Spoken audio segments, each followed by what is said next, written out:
Hello everyone, this is Give Value to Nature, MOOC for Teachers. This is the chapter 3.5 entitled Mapping Ecosystems. So in this chapter, we are going to talk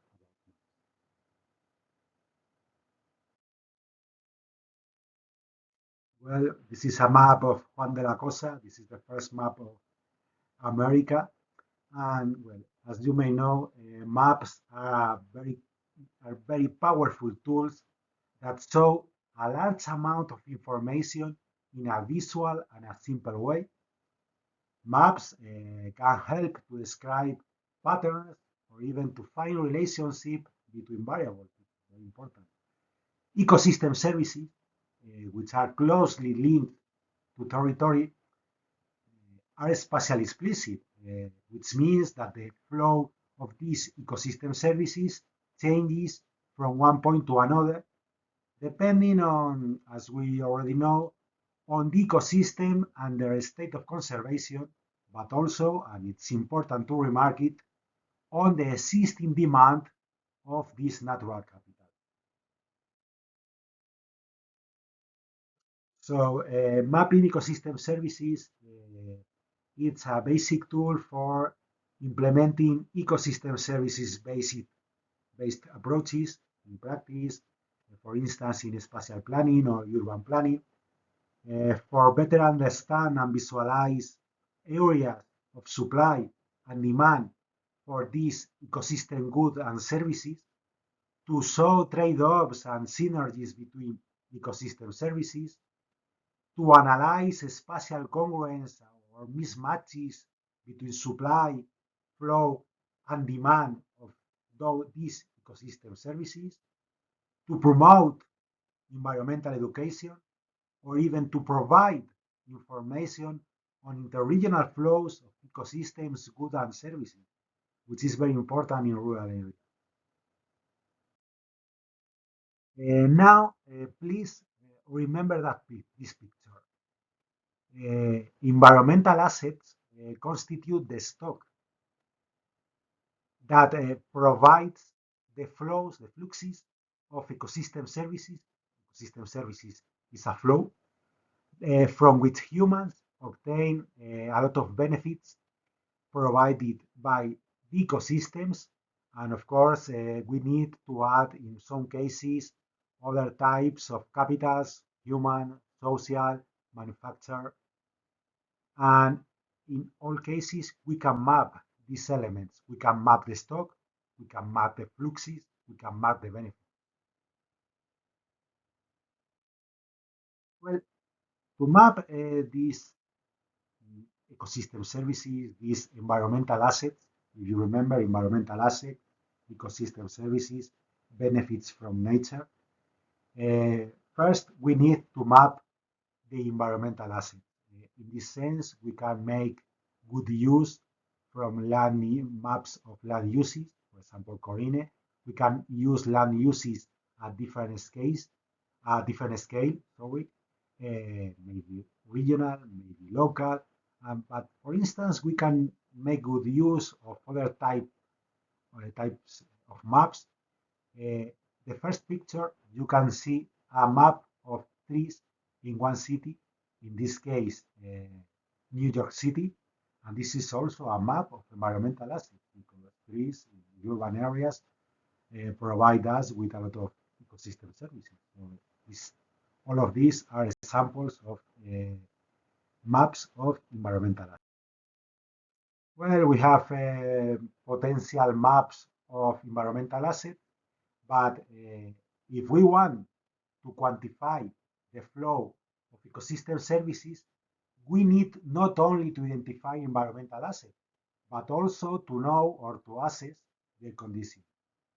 Because depending on their characteristic, their state of conservation, they will have a greater or lesser potential to provide us with ecosystems.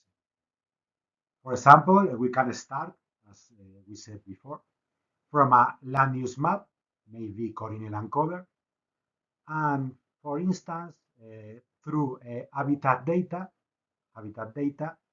we can obtain a map of environmental assets. But from this map of environmental assets, we can generate a map with ecosystem services identified. But if we overlay this map with, for instance, a map of human pressures, which we will obtain it's a map about the condition of this environmental asset. And with this map, we can obtain, or from this map, we can obtain a map of ecosystem services, but in this case, not only identified, but also quantified.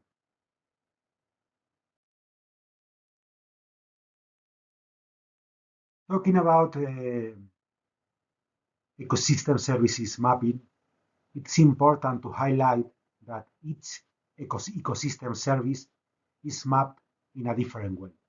For instance, maps of provision ecosystem services often rely on data from agencies that collect statistics, for instance, on water consumption, crops, timber harvesting, fisheries yields, or maybe livestock data.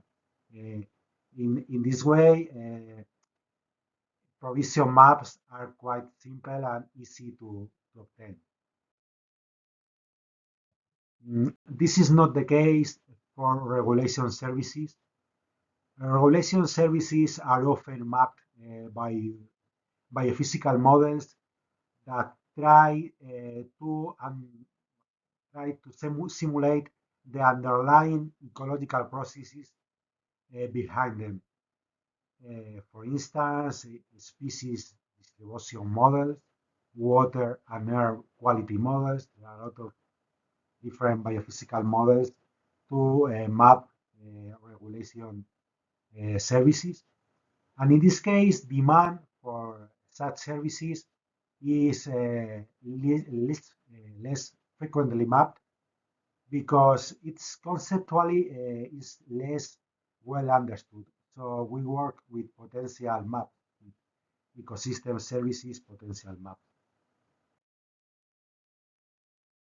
The last group, cultural ecosystem services. In most assessment of cultural ecosystem services are limited to recreation or tourism. The actual use, the actual flow of ecosystem services should be mapped in these cases on the basis of service, national accounts, and data collections. This data can be combined with spatial data to map and assess the service and to provide detailed information on how ecosystems contribute to this recreation and this tourism. This is the main goal of the cultural ecosystem services. But in fact, there are many possibilities to map ecosystem services. For instance, or in participatory mapping, we can work with different groups, with different stakeholders that can map in a collaborative way, can map the ecosystem services provided by a certain area or territory. This participatory mapping is especially useful for cultural, and provisioning services.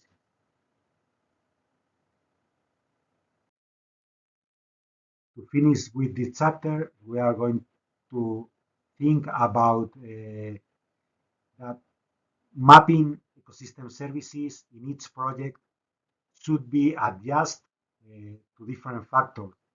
For instance, the time and data availability, the mapping skills, of course, the types of services and to be mapped, the accuracy required, the expected impact on decision making, or even the overall objectives of the study. And well, this is only a short introduction to ecosystem services mapping. I hope you enjoyed it. Thank you very much for